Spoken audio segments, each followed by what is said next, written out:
Debate. Debate. Discusión. Discusión. Análisis y perspectivas desde voces diversas y críticas.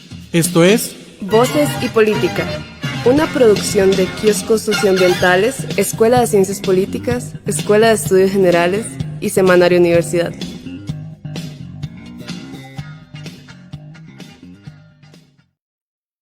Las 5 de la tarde le damos la bienvenida a una nueva emisión de Voces y Política desde la 96.7 en F de Radio Universidad de Costa Rica, de parte de la Escuela de Ciencias Políticas, la Escuela de Estudios Generales y el programa Kioscos Socioambientales. Les saluda Mauricio Álvarez y les invitamos a quedarse en sintonía hasta las 6 de la tarde.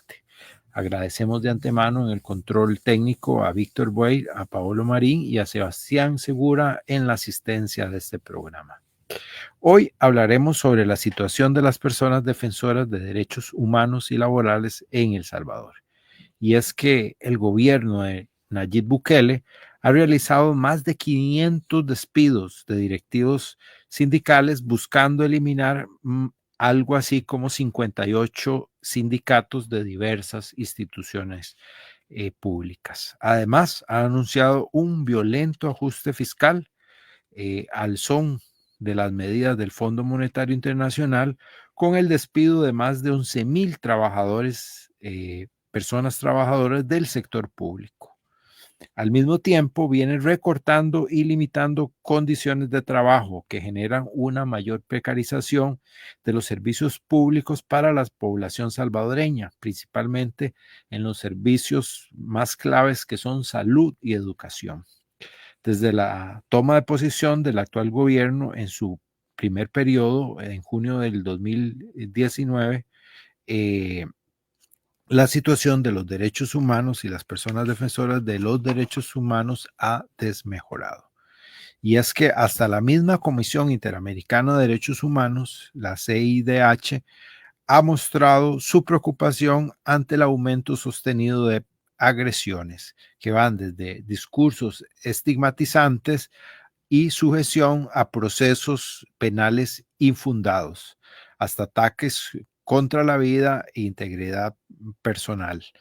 Las organizaciones de derechos, defensoras de los derechos humanos, ambientales, sindicales, de mujeres, indígenas, colectivos LGTBIQ+, se encuentran en la mira del gobierno, sean estas defensoras de la tierra, del territorio, de los bienes naturales, de los diferentes derechos, por ejemplo, a la vida libre de violencia, de derechos sexuales y reproductivos, las defensoras de derechos laborales, las periodistas y las mujeres con discapacidad, así como personas de la comunidad LGTBIQ+, indígenas y quienes realizan trabajo local enfrentan desafíos relacionados con las violaciones a los derechos humanos derivados de la situación de inseguridad ciudadana.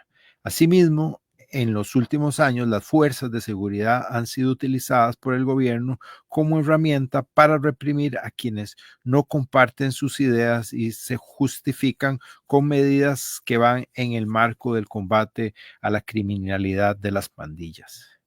Por todo esto, hoy hablaremos de la situación de las personas defensoras de los derechos humanos en El Salvador. Y para ello tenemos aquí en cabina la participación de Ana Silvia Navarrete, quien es secretaria de la Federación Sindical de Trabajadores Salvadoreños y secretaria general del Sindicato de Trabajadores del Sector Salud. Un saludo, Ana Silvia. Sí, un saludo a todas las personas que nos escuchan, un abrazo fraterno en nombre de la clase trabajadora salvadoreña e igualmente pues agradecerles que nos hayan recibido en su país. Nos hemos sentido acogidos y nos hemos sentido apoyados por todas las personas que han estado a nuestro alrededor. Así es, muchas gracias Ana Silvia por estar aquí, por dar este importante testimonio en nuestro país, y también nos acompaña Sonia Viñerta, quien es secretaria de organización de la Unión Sindical de Trabajadoras y Trabajadores del Instituto Salvadoreño de Desarrollo de la Mujer y la Secretaría de la Organización de la Unión de organización, perdón, de la Unión Nacional para la Defensa de la Clase Trabajadora. Sonia, un gusto tenerla por aquí. Gracias, muy amable. Me sumo, ¿verdad?, a ese reconocimiento que hace Silvia de la forma en que los grupos, los compañeros y compañeras, las instituciones, los medios visitados nos han hecho sentir con mucha solidaridad y fuerza, tal como lo comuniqué ya a El Salvador. Igualmente, gracias al público por escucharnos, ¿verdad?, al público de la radio, y ojalá que sea de mucha importancia para la conciencia del pueblo costarricense lo que vamos a compartirles, que es una realidad. Así es, y también ellas dos son parte de una delegación que viene acompañando una campaña de solidaridad internacional por el cese de la represión en El Salvador, que viene acompañando el Partido de los Trabajadores de acá de Costa Rica, y bueno, una serie de organizaciones como nosotros que nos hemos sumado pues a brindar espacios y dar solidaridad en este importante momento y difícil momento que viven ustedes. Y bueno, también viven lo que podría ser nuestro futuro, ¿verdad? Entonces de eso vamos a hablar. No se lo deseamos a nadie. Entonces, por eso es doblemente importante la presencia de ustedes y el testimonio de ustedes.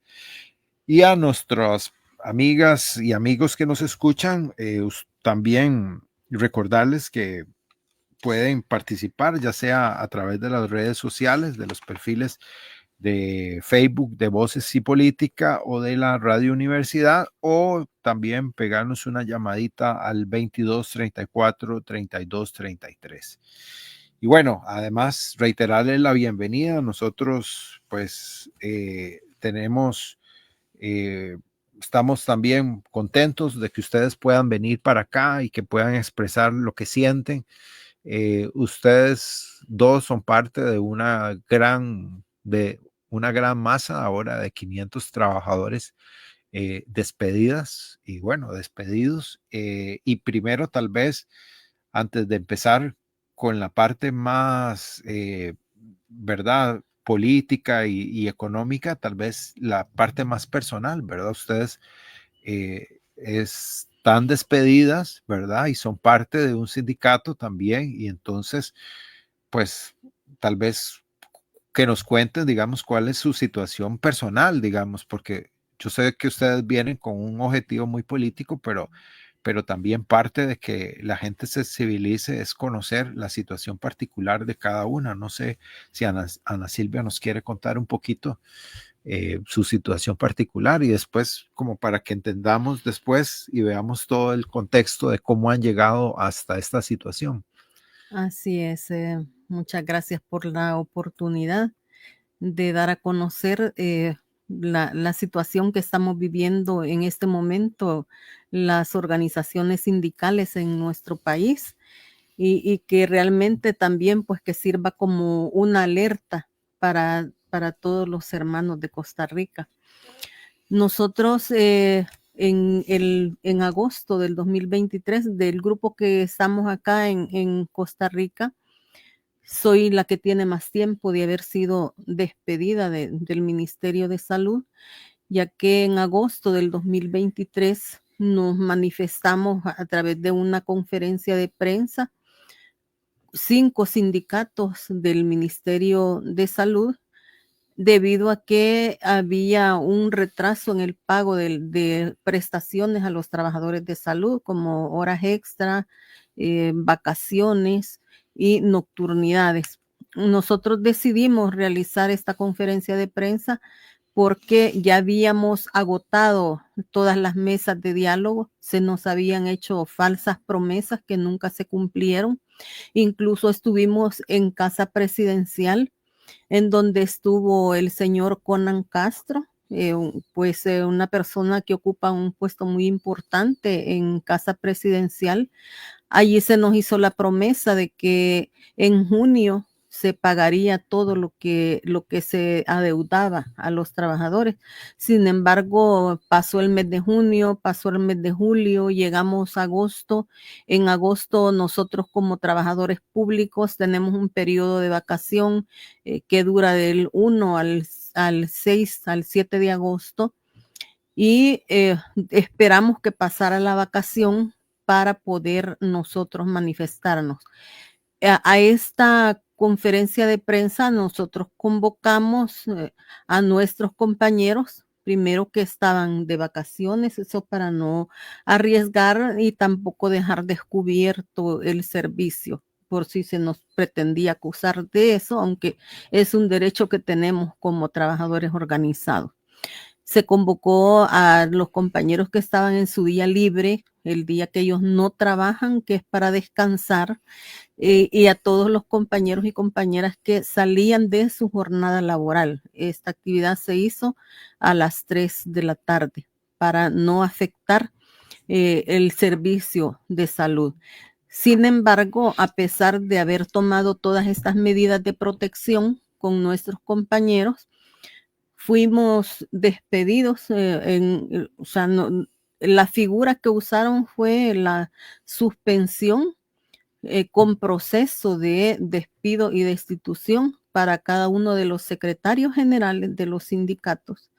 Y esto pues es un irrespeto al fuero sindical, ya que constitucionalmente los directivos sindicales tenemos fuero sindical.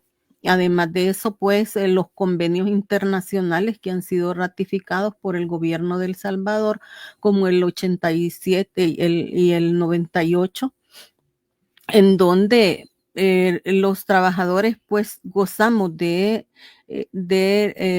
libertad sindical, de libertad de organización, pero todos estos convenios internacionales y nuestra constitución no son respetados por el actual gobierno. Fuimos sometidos a estos procesos. En mi caso, pues fui a un proceso dentro del hospital donde yo laboraba, el Hospital de Niños Benjamín Bloom, en donde igual yo tampoco tengo contacto directo con los pacientes porque mi plaza era administrativa y yo trabajaba pues únicamente con documentos.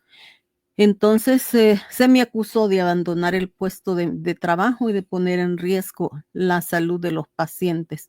Además de eso, se nos acusó también de ser personas peligrosas para la administración pública. Cuando yo quise ingresar a mi centro de trabajo el día 25 de agosto, que me tocaba presentarme a trabajar porque había estado con una incapacidad médica, se me prohibió la entrada. Me acompañó Sonia Viñerta. Yo necesitaba tener testigos de que no se me dejaba ingresar a la institución para poder acudir a las instancias correspondientes. Luego de eso, pues se siguió el proceso, un proceso amañado dentro de la Comisión del Servicio Civil, en donde resolvieron en mi contra sin haber respetado el proceso que se debía seguir y tampoco el fuero sindical. Luego de esto, al tener ese fallo, pues que a todas luces es ilegal, nos fuimos al Tribunal de Servicio Civil también a pedir la revisión del proceso, pero igual en nuestro país, lamentablemente, con la llegada de Nayib Bukele a la presidencia, se tomó prácticamente todas las instituciones administradoras de justicia, la Asamblea Legislativa, y todo esto pues a nosotros nos ha dificultado nuestra defensa. El Tribunal de Servicio Civil tiene como presidente al gerente general de la Asamblea Legislativa, quien había despedido anteriormente también a toda la junta directiva del Sindicato de Trabajadores de la Asamblea Legislativa Citral. Luego, este tribunal igual ratificó el fallo que dio la Comisión de Servicio Civil, y en este momento pues nos encontramos ya en el proceso. Ya se ha agotado este proceso administrativo, hemos pasado al proceso pues ya judicial, en donde mi caso se encuentra en el Tribunal de lo Contencioso Administrativo. Pero igual la justicia en nuestro país viaja en tortuga.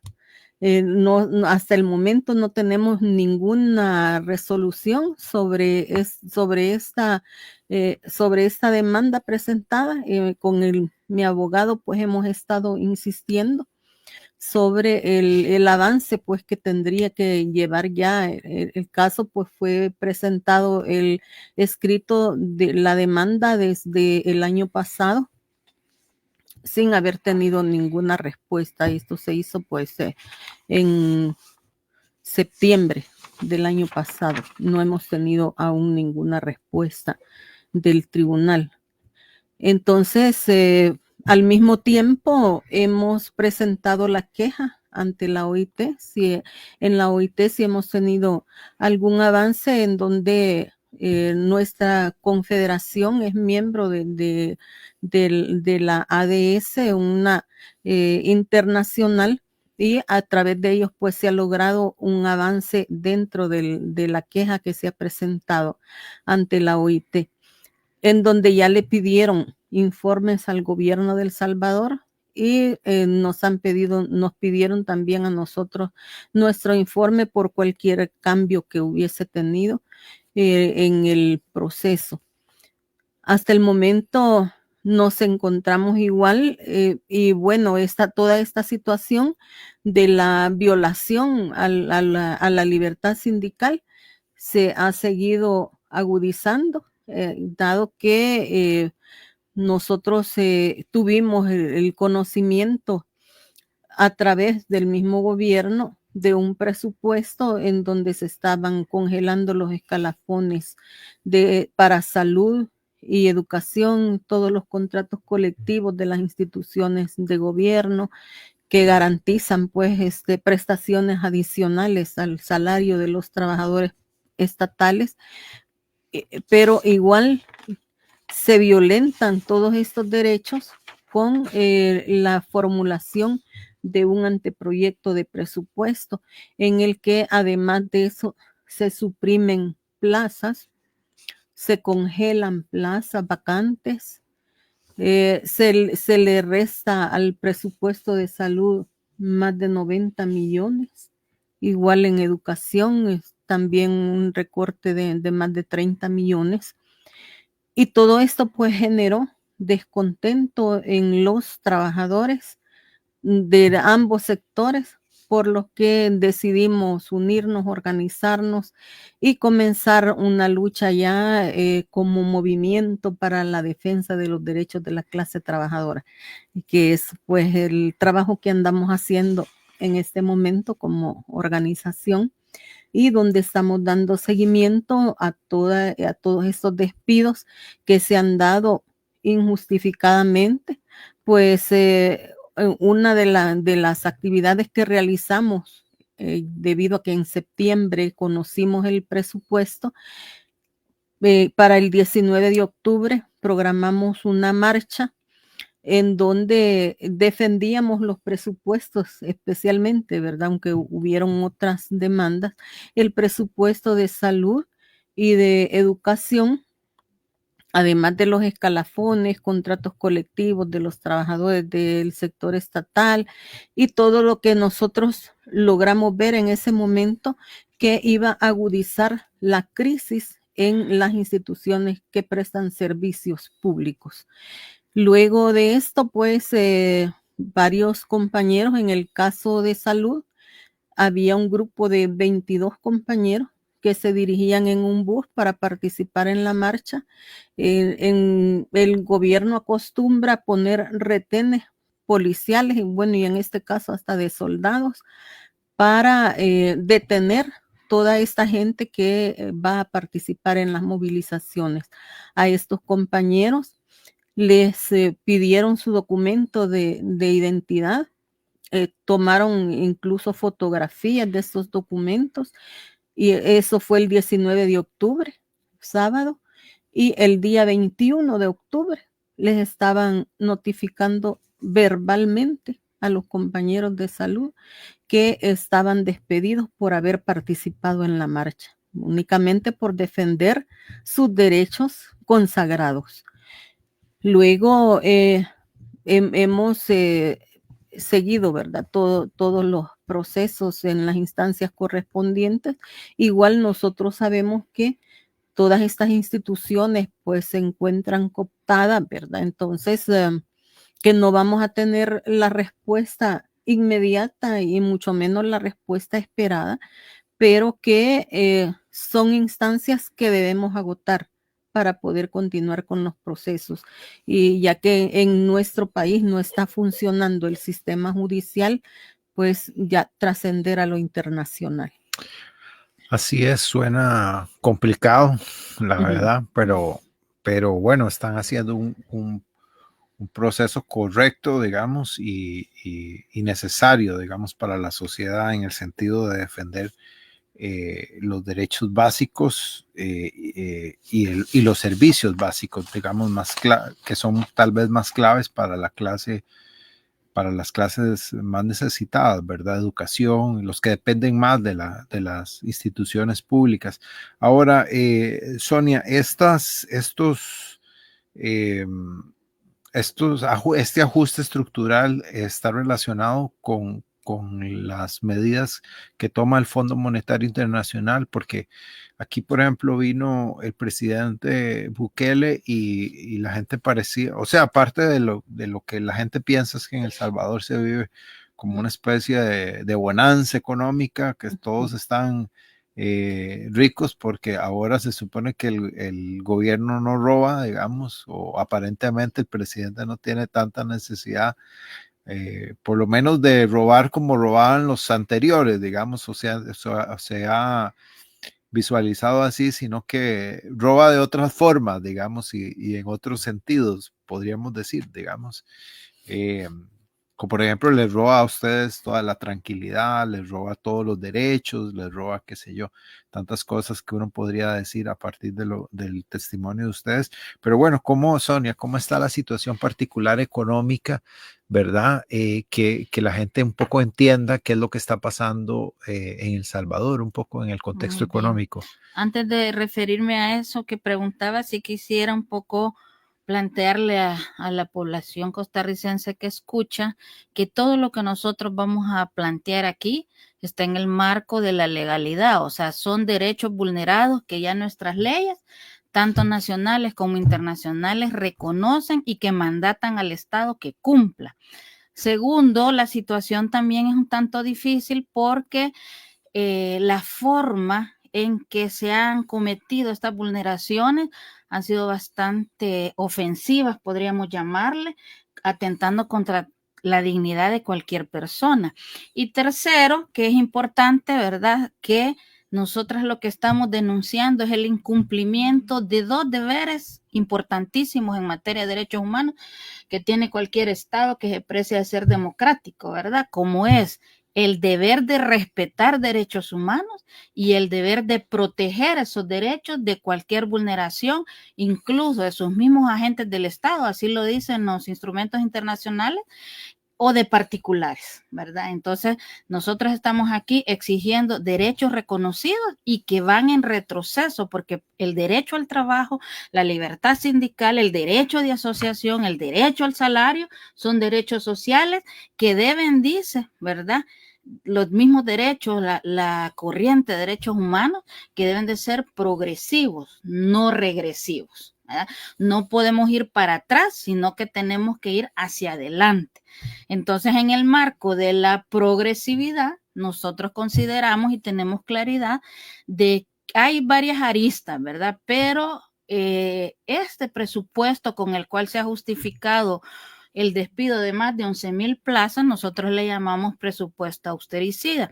Si bien es cierto, este gobierno, que ya lleva su segundo periodo, heredó una deuda pública, ¿verdad?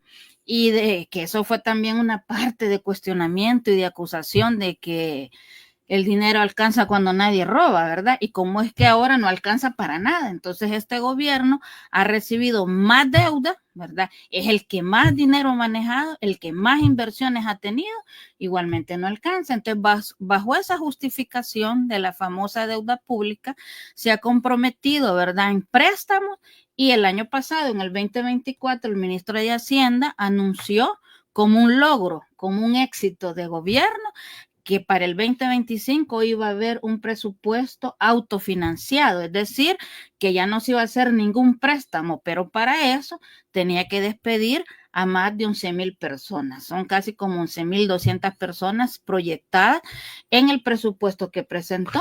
¿Qué porcentaje de empleados públicos? ¿Cuántos serán en total los empleados públicos? Ahorita nosotros llevamos un conteo más o menos cerca de los 9,000. No se han completado los 11,000. Por eso, pero del total de empleados públicos, ¿qué será? ¿Un 10%, un 20%? Pues fíjese que tenemos un problema con los números. ¿Por qué? Porque no hay acceso a la información pública. Todo está vetado, todo está reservado. Pero digamos, ustedes pueden hacer un cálculo más o menos de cuántos empleados habían. En la llegada de Bukele teníamos conocimiento que éramos más de 200,000 empleados a nivel nacional. Antes del 2024 ya llevábamos una cuenta de más de 20,000 personas despedidas. Entonces llevamos llegándonos a los 30,000. ¿Cuánto representaría eso en cálculo, verdad? De una planta más o menos de 200,000 personas, sí, ¿verdad? Sí, que éramos, 15% por ahí. Entonces, ¿cuál es el gran problema, verdad? Que se ha hecho vender la idea de que el país va a estar mejor sin esa cantidad de empleados, y hay sectores bastante sensibles, como es el de salud, como es el de educación, ¿verdad? Entonces, no son los únicos, digamos, carteras de Estado o servicios públicos que están afectados. ¿Qué es lo que está pasando? Más allá de lo que a nosotras como defensoras de derechos nos haya pasado, hay una preocupación nuestra, porque la defensa de derechos no solo es el derecho al trabajo, ¿verdad? Como tal. Entonces, ¿qué es lo que está sucediendo? Hay un déficit en la prestación de servicios de todas las áreas que han sido despedidas. Entonces, algo que hacía una persona, ¿verdad? 3 personas, por ejemplo, ahora la hace una sola persona. Pero eso se puede ver desde un enfoque meramente economicista, digamos, como algo fabuloso. Pero eso tiene un efecto directo e impacto negativo en la calidad del servicio, porque puede ser que una persona tenga la capacidad de estar 1 mes, 2, 3 meses, ¿verdad? Haciéndolo de 3 personas, pero hay una sobrecarga laboral que daña el cuerpo mismo del trabajador y la trabajadora y la calidad del servicio, y eso ya se está experimentando y ha sido más evidente, digamos, en lo que es salud y educación. Entonces hay todo, digamos, una estructura creada desde el Estado para garantizar que no existan sindicatos estatales. Entonces, la preocupación, ¿cuál es? Porque hay todo un proyecto neoliberal, ¿verdad? Un proyecto capitalista, que es como un poco más conocido el término, un proyecto capitalista de privilegiar la ganancia, la riqueza, los beneficios que las prestaciones sociales y que los servicios públicos que el Estado se encuentra obligado, ¿verdad? A dar. Entonces, en ese marco de esa política y de esas decisiones que tienen que ver también con la economía global, ¿verdad? De cómo el mundo va cambiando y el ser humano pasa a ser un número y una cosa a la que hay que seguirle explotando. Entonces, las instituciones van generando un déficit y también van generando una violencia del Estado. Nosotras le hemos llamado como violencia contra las mujeres por la naturaleza de mi sindicato y la institución donde yo laboraba. Violencia del Estado contra la clase trabajadora y principalmente contra las mujeres. Entonces es importante reconocer, ¿verdad?, que este proyecto político ha abarcado no solo a la clase trabajadora del Estado, sino también a la clase trabajadora del campo, a la clase trabajadora de los pueblos originarios, ¿verdad?, a la clase trabajadora de la economía informal. O sea, tenemos unos grandes sectores bastante afectados y que se ha impuesto una cultura de miedo a través de un régimen, el famoso régimen de excepción, que se lo aplican a personas que no tienen nada que ver, y se ha aprovechado este régimen para silenciar y meter miedo a un montón de gente. Por eso es que ustedes no suelen escuchar la realidad de El Salvador, porque la gente tiene temor a expresarlo. Entonces tenemos sindicalistas muertos, sindicalistas encarcelados sin no tener nada que ver con pandillas, pero por una llamada, ¿verdad?, y se ha violentado el debido proceso, la presunción de inocencia, el derecho de respuesta, ¿verdad?, el derecho de audiencia, porque ninguno de los titulares contesta nada. Por ejemplo, en el Instituto Salvadoreño para el Desarrollo de la Mujer, que era donde yo laboraba, que es a nivel internacional el mecanismo nacional para el adelanto de las mujeres, lo pongo como un mal ejemplo, que incluso ha estado aquí la señora presidenta Yancy Salmerón en Costa Rica hablando de un compromiso con el CONCA, un compromiso por las mujeres.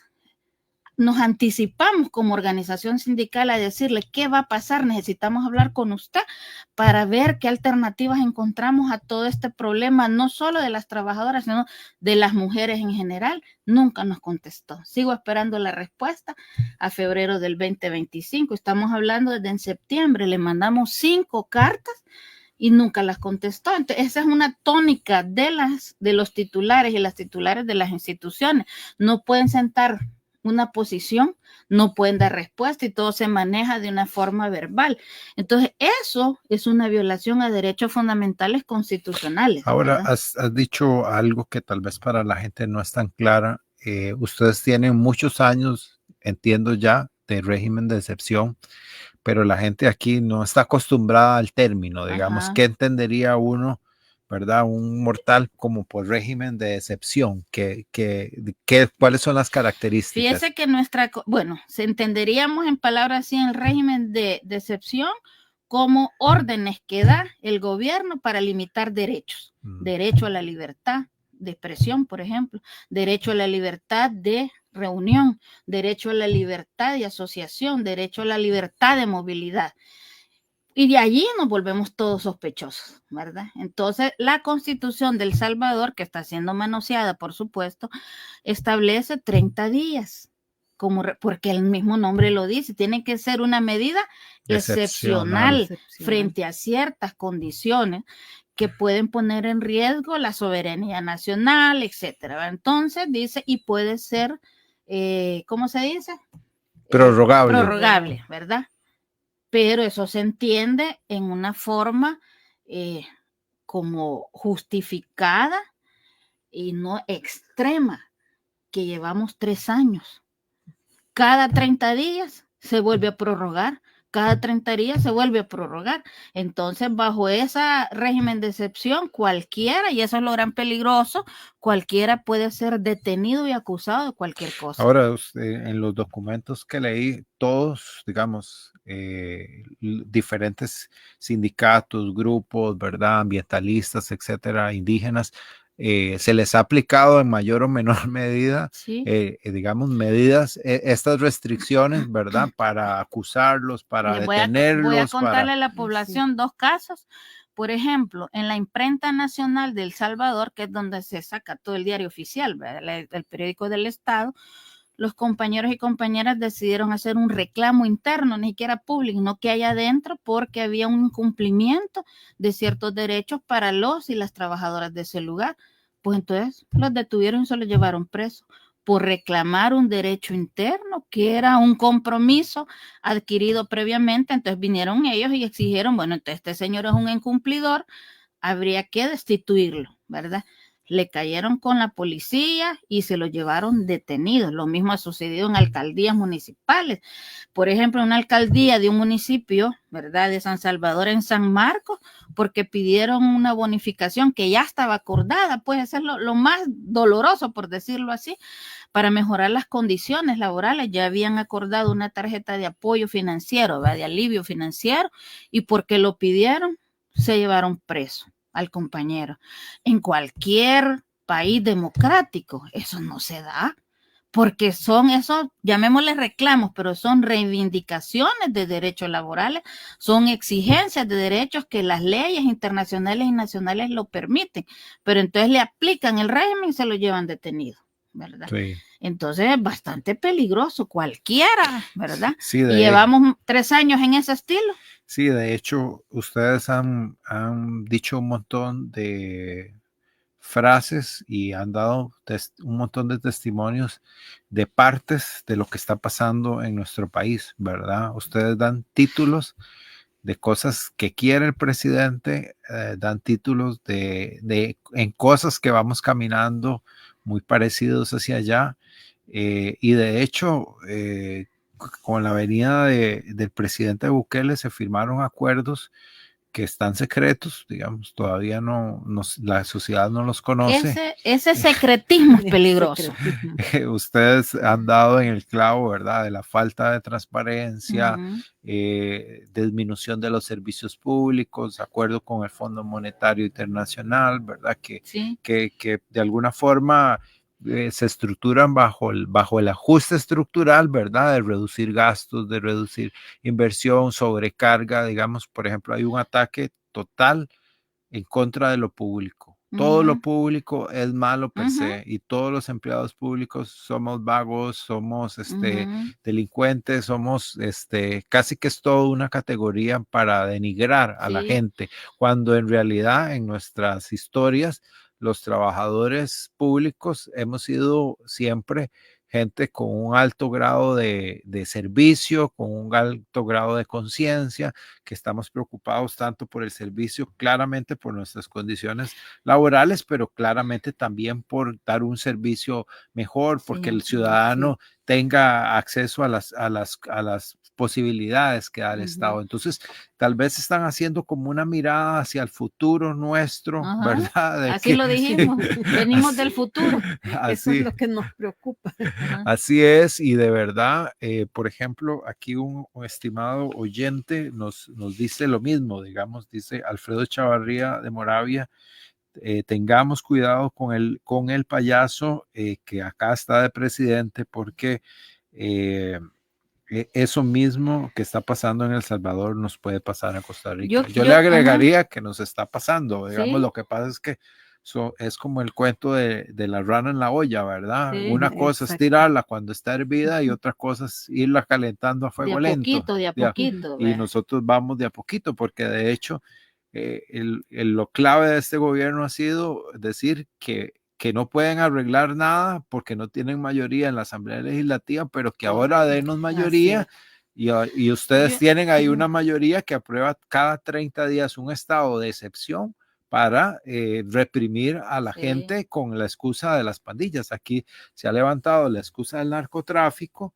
¿verdad? Y hay muertos todos los días y hay mucha violencia por el tema del narcotráfico. Entonces, la gente misma se está creando un ambiente donde la gente misma está pidiendo más violencia, más represión, más presencia del Estado, más casi que si Bukele ofrece el ejército, mucha gente aquí diría que vengan, por favor, y nos ayuden, porque la situación es que se crea, digamos, y otro de los ataques también que ustedes han tenido y que es muy premonitorio de lo que está pasando aquí es a la prensa. De hecho, el informe de ustedes empieza con el ataque, el seguimiento que ha usado el gobierno, que es uno de los más famosos que se sabe, ¿verdad? De seguimiento a los periodistas, como en estos aparatos que los clonan con un programa Pegasus israelita y que le escuchan a uno hasta los ronquidos en la noche.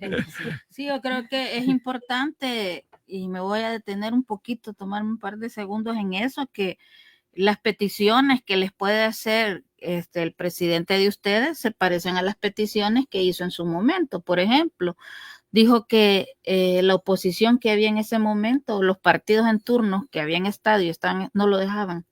Entonces que él necesitaba tener mayoría para poder hacer todas las promesas, entre ellas una escuela por día. Y cuando no hay ninguna escuela por día, sino que hay una destrucción del sistema educativo, por ejemplo, ¿verdad? Entonces es bastante peligroso no tener contrapeso y darle un poder, cualquiera que sea el partido, ¿verdad? Darle un poder absoluto, mucho más este tipo de partidos que tienen unas características, ¿verdad? Capitalistas, neoliberales, burgueses relacionados con otros sectores. Fíjense que hay gente que nos ha criticado por el tema de que por qué criticamos, digamos, el presupuesto y por qué lo hemos señalado y nos hemos, digamos, puesto en una crítica permanente, porque ya en otros países se ha demostrado que existen otras formas de resolver el problema fiscal, pero el presidente Bukele optó por resolver medianamente el problema fiscal quitándole trabajo a la clase, ¿verdad? A los trabajadores, y no tocar los intereses de los grupos de poder económico, político, que son los que se han aprovechado de las distintas, ¿verdad?, administraciones del Estado salvadoreño. Entonces, ¿cómo es posible que le ponga más impuestos a la gente, porque a veces casi que sale diciendo que somos un país del primer mundo, pero somos país del primer mundo con las esquelas, con los impuestos, pero con los servicios no. Entonces hay una prohibición para el empleado público de decir lo que está pasando, pero sí le permite, ¿verdad?, al gran empresariado salvadoreño y al extranjero quitarle impuestos, ¿verdad? Ahí hay una estimulación, ¿verdad?, a la inversión, pero quitándole impuestos, exonerando. Entonces, si usted construye allá un edificio a 30 pisos, no va a pagar impuestos. Pero a los pobres y las pobres trabajadoras que somos, entonces hay que entrarle con todo. Entonces, esa es un poco la contradicción. Y yo le decía a un grupo con el que estábamos, creo que el día de ayer o anteayer, que busquen los discursos del presidente Bukele en campaña y ahora busquen lo que ha hecho. Y una cosa es eso, él prometió que iba a marchar con los sindicatos. Él prometió que iba a llegar a la Asamblea Legislativa, ¿verdad?, por los derechos de la clase trabajadora. Al contrario, no podemos entrar a la Asamblea. Ni siquiera quieren recibirnos, ni siquiera tomarnos una nota. A mí me ha tocado llevar notas al partido Nuevas Ideas en la Asamblea Legislativa. Todos los partidos recibieron la nota, los que estaban en la administración anterior, menos Nuevas Ideas. ¿Y cómo es eso que es un partido que procura por el pueblo, ¿verdad? ¿Qué le quita recibir una nota? Es para no dar respuesta a una situación o una petición o a un reclamo específico. Entonces, creo que es importante que hacer ese análisis y esa comparación, el antes de lo que ofrecía y el ahora de lo que ha hecho. Y como hemos hablado, existe toda una campaña mediática a favor de él, ¿verdad? Porque todo lo que ve en contra lo eliminan de las redes sociales, se activan los troles, ¿verdad? O se amenaza a la gente para que no diga nada. Ahora, una situación particular, Ana Silvia, ya Sonia lo puntualizaba, es la particularidad hacia las mujeres, digamos, en el caso del Instituto de la Mujer, pero también en el caso de salud y educación, hay impactos diferenciados, ¿verdad? En una crisis y en la situación y en estos recortes y en esta vulneración generalizada de derechos hacia la población. Hay un impacto diferenciado sobre los niños y sobre las mujeres, ¿verdad? Entonces, tal vez y sobre otras muchas poblaciones que ustedes apuntan, ¿verdad? Las poblaciones de diversidad y las poblaciones indígenas, pero tal vez si nos cuenta un poquito cómo ha sido esa afectación diferenciada. Sí, bueno, en el caso de salud, nosotros hemos estado insistiendo en los no recortes al presupuesto precisamente porque el sistema de salud en El Salvador ya es precario, aunque el señor presidente lo quiera presentar como un sistema de salud de primer mundo. Pero cuando nosotros que estamos en esa realidad, que conocemos toda la situación que se da dentro de salud, por ejemplo, con estos recortes al presupuesto y con la supresión de plazas, han habido unidades de salud en áreas rurales de nuestro país, en donde estas unidades de salud donde acude la población rural han sido cerradas por falta de personal, por falta de medicamento. O sea, es una situación bastante grave. Y si vemos el caso, por ejemplo, de los hospitales, en los hospitales igual hay un desabastecimiento de medicamentos que ya se hizo constante y que se agudiza cada vez más, aunque es un problema que siempre ha existido, pero en este momento pues es aún peor la situación, en donde no hay insumos médicos, en donde el personal está sobrecargado, donde hay médicos que tienen que realizar turnos hasta de 72 horas y estos turnos son obligatorios.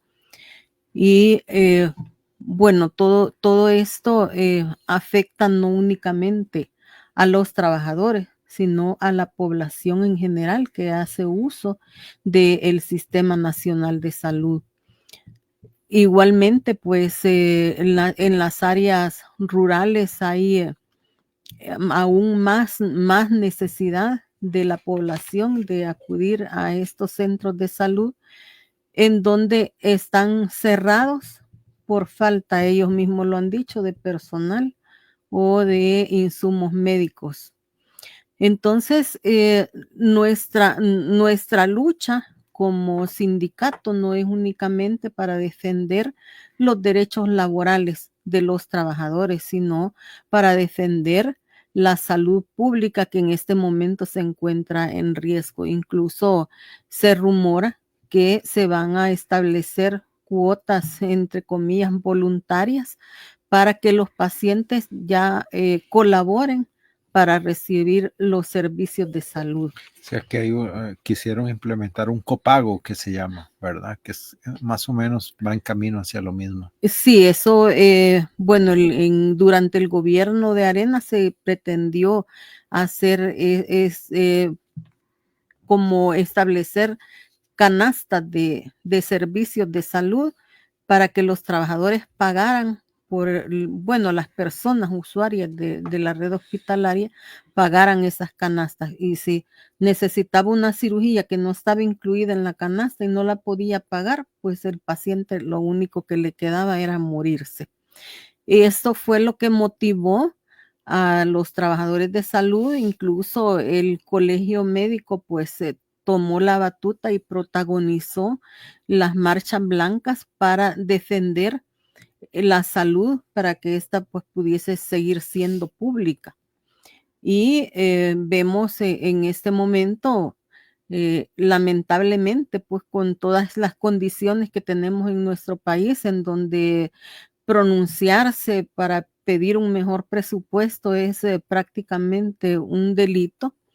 Mucha gente pues lo único que hace es quedarse como espectadores ante el arrebatamiento de sus derechos constitucionales, porque la salud pública es un derecho constitucional y lamentablemente la gente pues confió demasiado en el presidente Bukele, le entregó todo el poder. Él ahora pues se hace lo que él dice, la Constitución no se respeta. Y bueno, vamos viendo cada día cómo se ve la población más necesitada, que es la que está siendo afectada con estas medidas. Cuando, así como lo decía Sonia, pues hay otras formas de resolver la situación financiera del país, como es el caso, pues nosotros vemos las decisiones que se están tomando para despedir trabajadores, pero se mantiene dentro del Estado todos esos altos funcionarios con salarios onerosos, además de eso, con todos sus privilegios con los que no cuenta la población y que ellos han dado por llamar que hay que reducir la grasa en el Estado, cuando la grasa en el Estado pues no son realmente los trabajadores, ni es el pueblo tampoco que recibe los servicios públicos. Todas estas medidas que se están tomando afectan sobre todo a la población más necesitada. La mayor parte de la población salvadoreña no cuenta con un seguro social, con un seguro particular de salud y acuden pues al servicio público de salud. Así es, una situación complicada. Ya nos acercamos al final. Quería, Sonia, que nos dieras un contexto un poquito de la gira, de lo que esperan lograr, las actividades que quedan pendientes y en general lo que quisieras agregar. Sí, un poquito referirme a que ese impacto diferenciado desde todos los grupos en condición de mayor vulnerabilidad, las mujeres rurales y las mujeres de pueblos originarios son las más afectadas, y en El Salvador hay una serie de megaproyectos con los cuales el gobierno ha justificado el extractivismo, ¿verdad? Quitarle a la gente las tierras, sus medios de vida, destrucción de los hábitats, y es una cosa terrible lo que está sucediendo. Entonces ahí la vulnerabilidad es muchísimo mayor para las mujeres y para los hombres mismos también, ¿verdad? Entonces, me llama la atención Sí, antes de comunidades, perdón, que ¿sí? dependen muchísimo de los bienes Sí, naturales, así del es. agua, que Y es que muy tienen escasa otros en El sistemas de vida, ¿verdad? Y que les han quitado sus casas donde hay, como se hemos identificado, ciertas mafias de bufet jurídico, de abogados, de nuevas empresitas que salen, pero están vinculadas todas entre ellos, son amigos de fulano o de fulana, ¿verdad? Y entonces van expropiando, se han modificado leyes para poder quitarle tierras a las personas.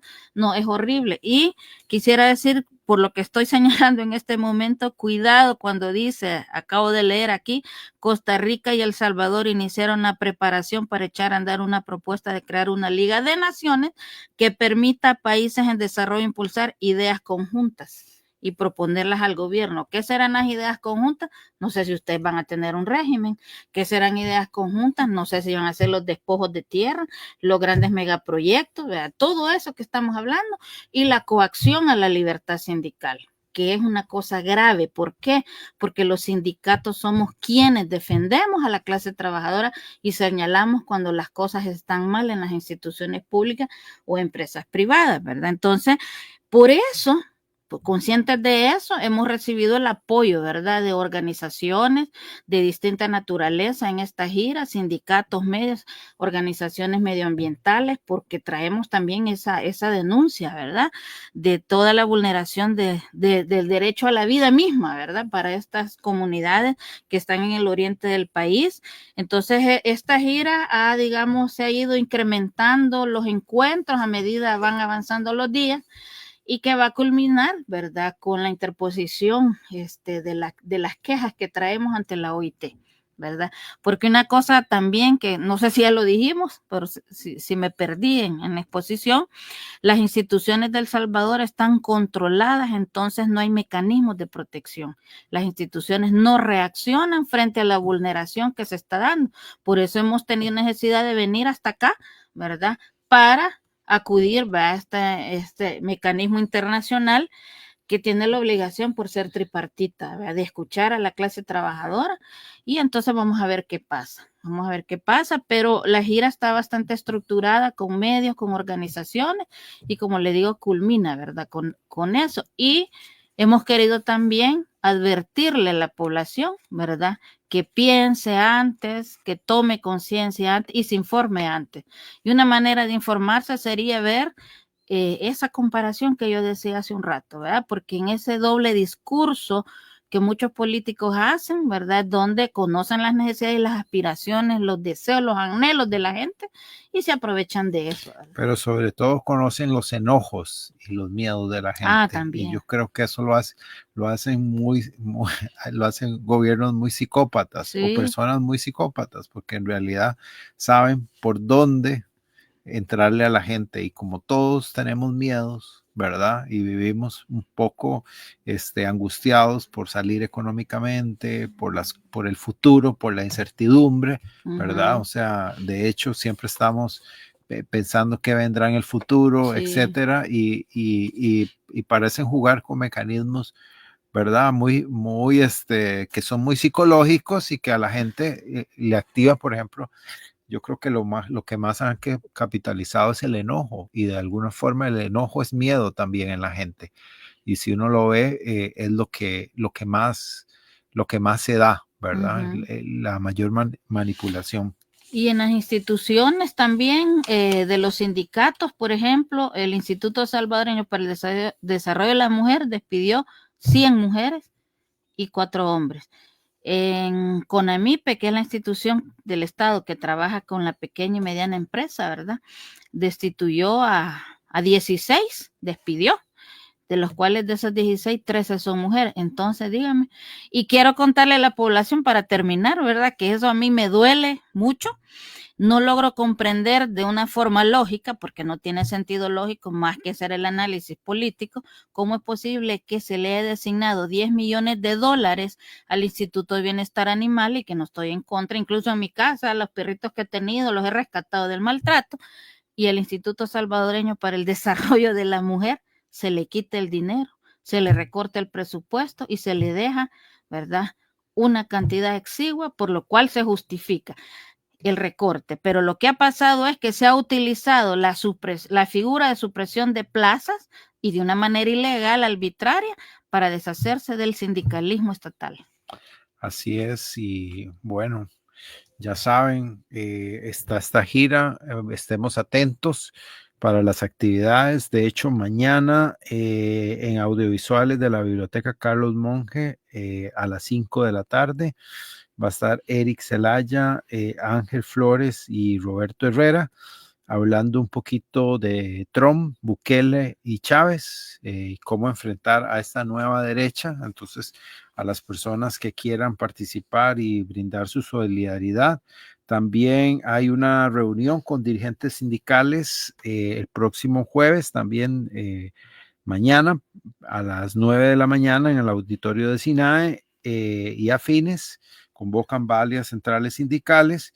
Y también para las mujeres, bueno, para todos en realidad, acuerpemos la lucha de El Salvador, encuentro con organizaciones feministas el martes 18 a las 6 p.m. en la sala número 1 de la Biblioteca Carlos Monge de la Universidad de Costa Rica, con la participación de las compañeras. Entonces, les vamos a dar las gracias a Ana Silvia y a Sonia. Les damos pues mucha fuerza, que en realidad carguen pilas aquí y que puedan ingresar nuevamente a El Salvador, y si no, pues seguramente acá, como muchos otros salvadoreños, nicaragüenses, venezolanos y bueno, no sé cuánta gente más se ha quedado aquí por razones políticas, y pues por supuesto que van a ser pues bienvenidos, y esta es su casa para que sigan denunciando lo que pasa y que nos mantengan también informados. Les damos las gracias, y gracias en control técnico, y nos vemos hasta de hoy en 8 en otra edición de Voces y Política. Hasta entonces. Debate. Discusión. Análisis y perspectivas desde voces diversas y críticas. Voces y Política. Una producción de Kioscos Socioambientales, Escuela de Ciencias Políticas, Escuela de Estudios Generales y Semanario Universidad. Escúchenos todos los miércoles a las 5 de la tarde aquí en Radio Universidad.